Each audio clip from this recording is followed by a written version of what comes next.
Today, I thought of going on live for now to just say hi, everybody. It's Pinay Heart at home.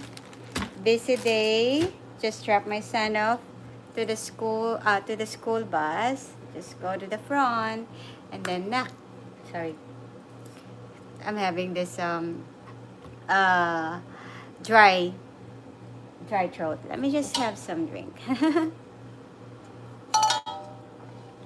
So it's morning here in Oceanside, California. Getting ready for my husband to fly. It's gonna be a busy day. So, hi, good morning. Hello, Belus. Thanks for coming to my live. Yes, I just want to say good morning to everyone. It's Friday. I haven't been active for a while because my husband is flying to Florida. And here I am. I'm going to be full-time for almost more than a week. It was an urgent that happened, when you're renting out something, you never know what can happen, and that's what happened. So it's morning here in Oceanside, California. I have been dragging my feet this whole week for taking my son to the medical, calling all the teachers, not calling, actually mostly is emailing teachers, and then talking to the doctors from home. you know Even when I'm home, I feel like I'm out there because I'm reaching out to everyone. When my son hurt his ankle last year, he hurt his right foot. This time he hurt his ankle, the left foot. So I told the doctor, was like, oh my goodness, what are we gonna do on this? And then he got an authorization by the insurance, and the doctor said, okay, you can get an appointment now. And you know how hard it is in states that we have to use our insurance, right, to make it very affordable for us to go to the therapy. And you wait all of these things, wait for this authorization, and then when it's approved, that's when they say, okay, you can get more schedules. And by the time I'm making a schedule, I was told that, oh, I don't have availability. And so I emailed the doctor and I said, okay, so if you don't have an availability and my son can't walk, and then my son has a behavior therapy, well, I'm gonna just tell the therapist that we can't go further outside and walk because he doesn't have a therapy.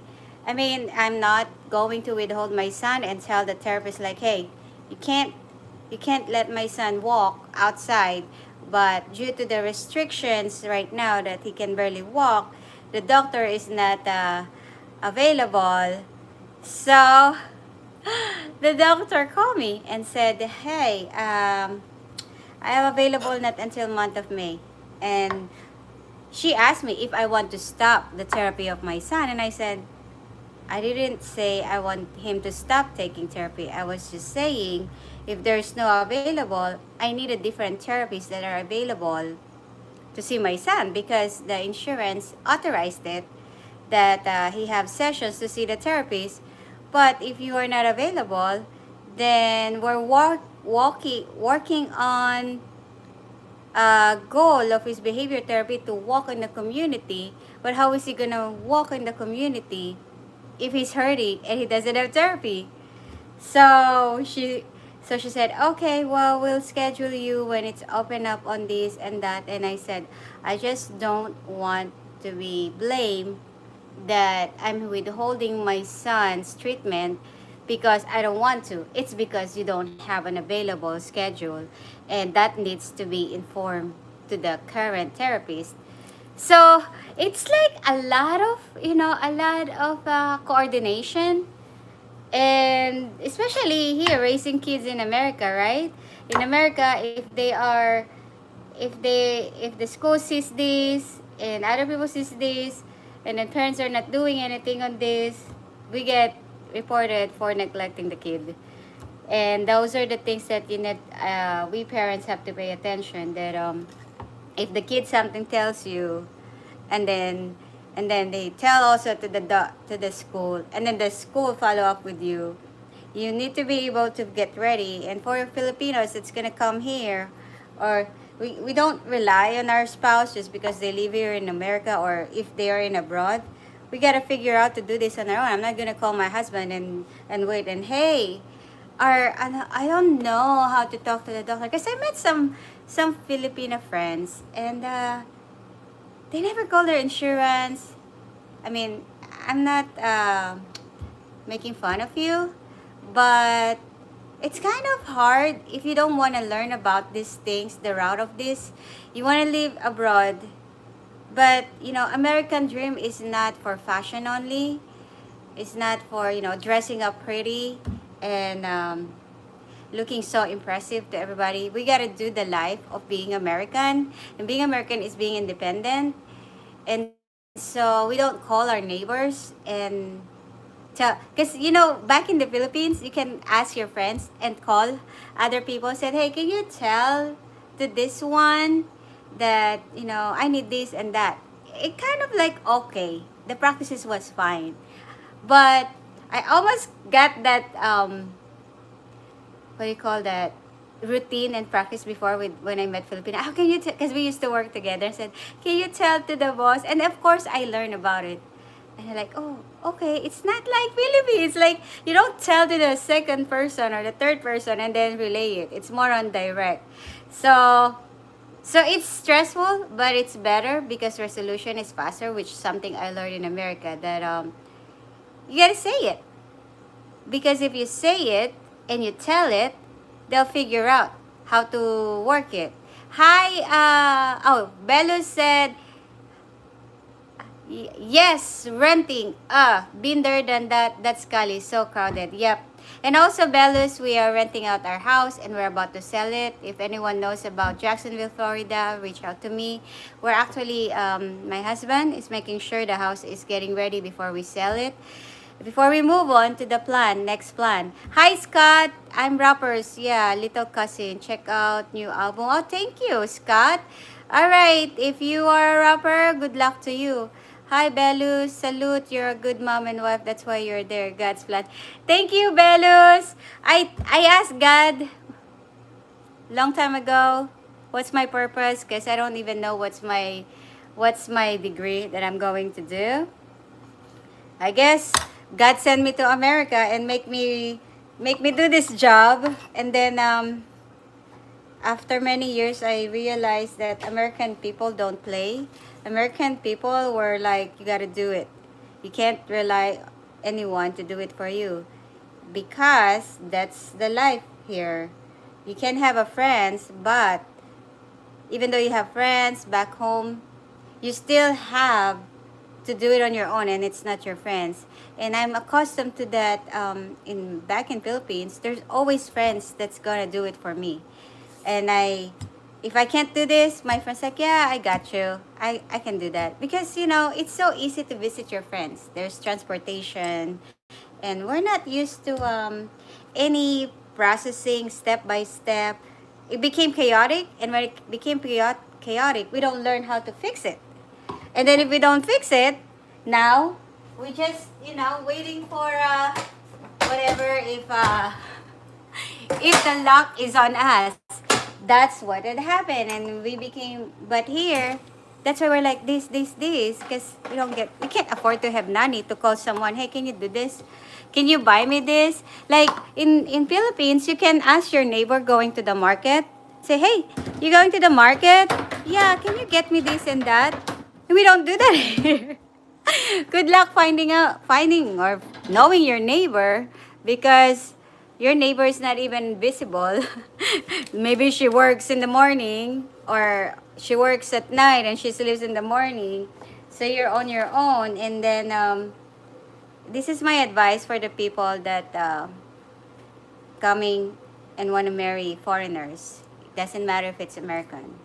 You want to marry foreigners, and when your culture is so convenient and comfortable, but what you see in the movie theater looks like fantasy. It's not like that. Unless you married someone rich as Bill Gates, I guess, or a celebrity. But You need to learn when you come here, your spouse, you need to help your spouse all the time. You don't wait your spouse. And it makes me sad when someone I ask, hey, like as simple as, hey, do you know how to do this? And then they're like, oh, I'm gonna ask my husband. And I'm like, wait, you don't know that? Yeah, I'll ask my husband. And I'm like, maybe you should know too? Because if something happened to your husband, he's in a hospital, and he's on a high, whatever is that thing. I'm gonna tell your doctor, I need to ask my husband because my insurance is asking me, please wake him up. It's just that I'm telling them that, like, as simple as putting a filling a gas in your car, really, you don't know how to do it because, oh, my husband feel it all the time. You husband or spouse in a foreigner, don't spoil your spouse. To be honest, it's not cute, it's not good. You make them spoiled. You know what happened? They were asking around and they're lost. And if something happened to you, they're kind of lost. And a lot of friends are on their own here. You gotta make them prepared that this is what our life is. It's not cruel because I'm telling you, it's gonna cost your marriage very how do you call that, Belus? It's gonna have a challenge on your marriage because they're gonna blame you and like, you never helped me. That's what they're gonna say. We girls like to say never. My husband always say always, and I don't know. I just always say never, but it doesn't mean to. You never help me. But of course, there are things that I didn't know. But my husband always tell me when he is deployed or not. What are you gonna do if I'm not available? What are you gonna do if I'm not around? I thought that was an ass move, but it's true. When the military told him you need to leave, he gotta leave. I can't say like, no, I don't know how to put gas in my car. He left while I was still going in a school for driver's license until I got it. He forces me in early marriage to do it. When my husband had a headache and I didn't have to wait, I drove him. So everybody, my fellow Filipinas, especially fellow Filipinas, fellow people in a different country going to move to a different country, always remember that unless you are a princess, that's fine. But if you're not a princess and your spouse is also working, had to do their job, you need to divide this obligation. Like my husband, he's no longer active, but he has to go. If I rely on him, I'm like, no, don't leave. I need you here. Who's gonna take care of my son? Who's gonna take him to the therapy? Who's gonna drive all of his appointments? Who's gonna answer the email of the school? Who's going to pay the rent? Who's going to answer all of this? You're gonna be lost. Prepare your mindset. You love America, you want to live in America. This is the life we have here. We don't make friends so our friends help us. We make friends here because we want to socialize, we want to learn, we want to share our ideas, we want to empower each other. And actually, it took me a while to make that decision, to learn about that, because for many years, I was stuck in a group where, in just one group. I was stuck, I just want to make friends only with my people. And guess what? We love dressing up. We love going to potlucks. But, slowly, I'm glad I stick to working. And I met some Filipina that grow up here. They were young. When they were young, they moved here. She became my HR manager. She was the one told me this directly on my face. You can't rely on your husband. She told me that on my face. You're going to do on your own too. You're going to make your own decision. At first, like, is this Filipina? Telling me all of this. But yeah, she was my HR manager and we became close friends. And she was right. Because when my husband was deployed, I wasn't asking around. I mean, it's nice to ask around, but my husband gave me names that I can call. But I figure out, if I can fix it and I know how to call, I didn't want it. In America, I mean, it's so valuable every time. You don't want to call and drag everyone every time you need help. Hi, I need this. Hi, I need that. Because it aggravates everyone. Because everyone has a time to catch up too. So that's what happened. And I love America. Don't get me wrong. I love that. That I think living here makes you taught you that you are capable, that you are capable to run your life and be a partner. This country will help you to teach you that you can't have somebody always resolve your problem. You gotta be the person, part of the solution, and also you gotta be the person as well, you know, collaborate. That's the word, collaborate. You have to collaborate all the time with your partners.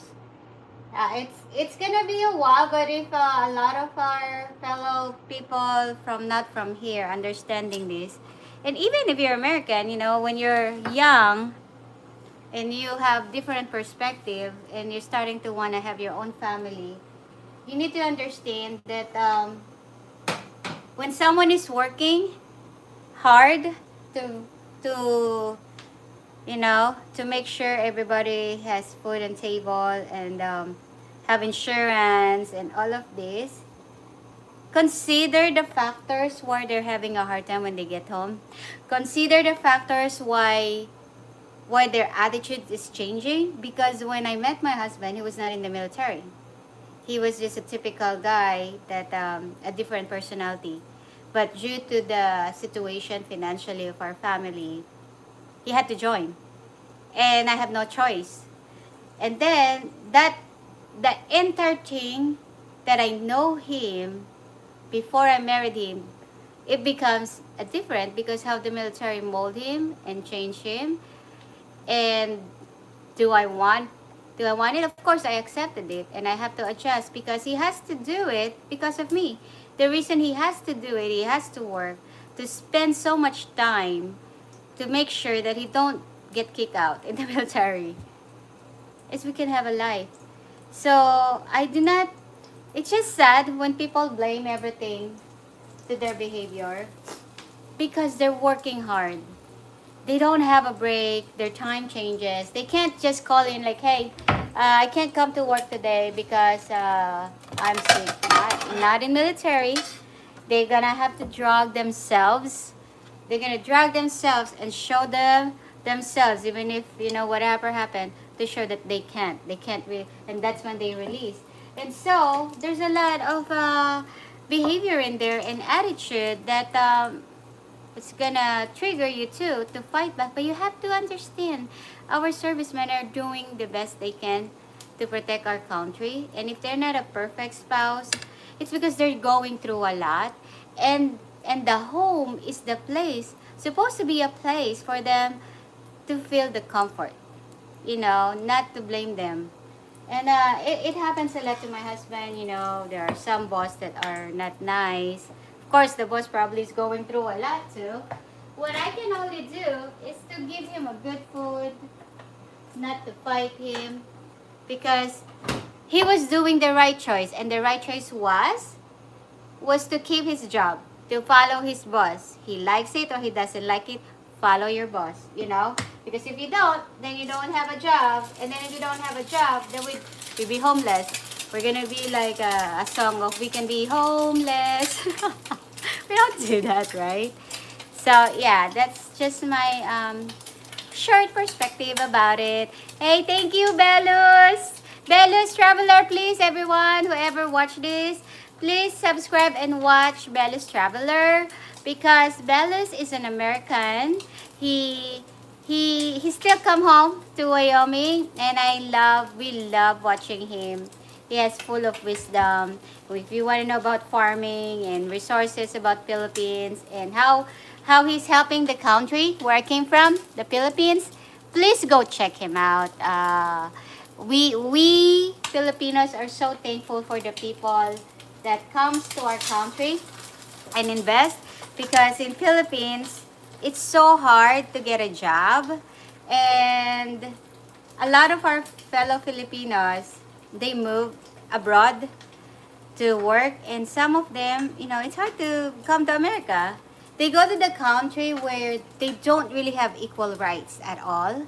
Unlike here in America, you know, you have to pay the same. If I hire someone, I have to pay and hire somebody the same as amount of, you know, the minimum wage here. But our fellow Filipinos sacrifice everything. They even have degree. They're even a teachers, but the country doesn't make enough money. So a lot of them leave their family, leave their kids. They don't have the opportunity to raise their own kid because they're taking care of other kids in abroad. And then when they're making money, they're not even saving a lot for themselves. They're sending them to Philippines, and then their mental health is deteriorating, and a lot of fellow families back home, they don't understand it.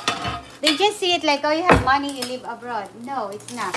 You live abroad to work, you live abroad to survive, because we're paying the currency. If we're paying dollars and it looks like it's so valuable in the Philippines, it's not as what you think of. So, Belus is giving jobs. He has workers. And if you please watch his channel, you know what you can see? You'll see how he has the passion about the people that's working for him and his wife. They're wonderful people. They didn't have to go anywhere. And he has a good plan. And that's what we need. We want people in our country to think about the farmers, you know, back home, the kids, the youth, they all want to work in the city. They all want to leave their family, the farming. I'm sure a lot of Filipinos understand this. We don't really have good understanding the value of the land. We don't have a good, and we thought of like if you're a farmer, you don't know anything. So I don't wanna, you know, take our land like that. But no, now we have to bring back this family together, keep the land, value it, the kids, utilize that knowledge. You don't have to leave your place. You don't have to leave province to live, because a lot of them leave the province and then go to the city, and then they suffer. The city doesn't have offer for you. You're gonna starve if you don't have resources. Or they're selling their land, and then, you know, there's nothing else. Let's make sure that our resources in the Philippines is very much utilized. And Velus, James and Karen, we have lots of farmers. They're content, and if I hope I have a lot of fellows Filipinas and expats watching this, that please watch them and see other options. Because a lot of Filipinos have moved to the city, and it became overpopulated, and a lot of them doesn't have a job. They live in a land that was not even theirs. And then eventually the owner of the land in the city, they will take them back, but to take them back, you know, it's hard for them now. They're lost, how to go back, how to start on their life, because all of their life they raised their kids in a land that they don't own it. But a lot of them, they have farms in the provinces. They just sold them because they thought, yeah, I'm gonna go to the city because city has lots of job, and it was mistaken. And of course, when things happen on that, crimes begin, and you never know what the future of your kids is. But thank you to Bellas, to James and Karen, the colonels, farmers of future farmers of a clan. These expats are promoting our country, the Filipinos. So we have good resources, so we have good land. If we only learn more the skills, give them a chance, and watch it and learn from them. Help the people in there. Let's not judge them because that's what they are doing. Actually, if the world is ending, they will leave. We people in the city, we're starving, because their farms are are good resources, they're everything. Do we really want that? Of course not. Do we really want that we starve? Of course, we don't want to starve. Oh, Bellis Traveler, thank you. Thank you. He said, yes, never depend on others. Rule number one in USA. Yes, thank you, Bellis. We don't depend to others because others needs to help themselves too. If they're trying to help themselves and then we're dragging ourselves to say, hey, you need to help me, how can they help themselves? And then they thought they're helping you, but what they didn't realize, they need help for themselves. And that's why we came to a point like we're fighting them. We judged them. We told them you're wrong because we forced them to help us. We make them accountable for us when they're not ready.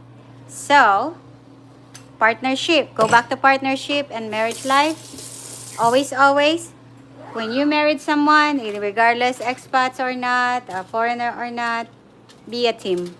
Okay? You don't marry a foreigner just because your foreigner spouse is going to give you a luxury bags or a nice traveling package, but be a partner. Learn about their country. Maybe you'll be a valuable in their country too someday. You probably have a skills that they need, and then you became, just like Bellis, James, and Karen. Their valuable skills are so important. If they're bringing this to our country, let them do it. Trust them, trust them, and we gotta do that. Because here in America, my husband, he never limit me. I never heard my husband tell me, you are not here, you are not from here, you don't know anything. He never said that. He always tell me, you're smart. You can do it. That's what he always say.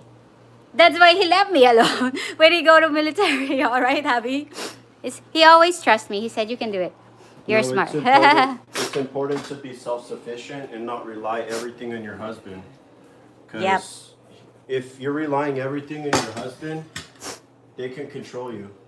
Yes. Like they can Let's eat be like, breakfast. oh, I'll drive for you, and you think it's, oh, that's nice, but you don't know how to drive, so then you're stuck if they don't take you.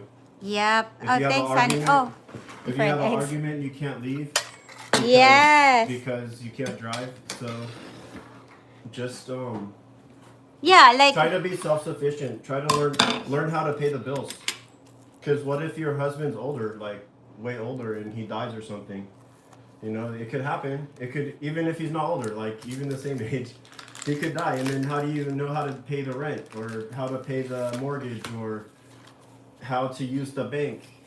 That's a thing that could be a touchy subject too. Is a lot of people in marriage, they don't share bank accounts, but I do.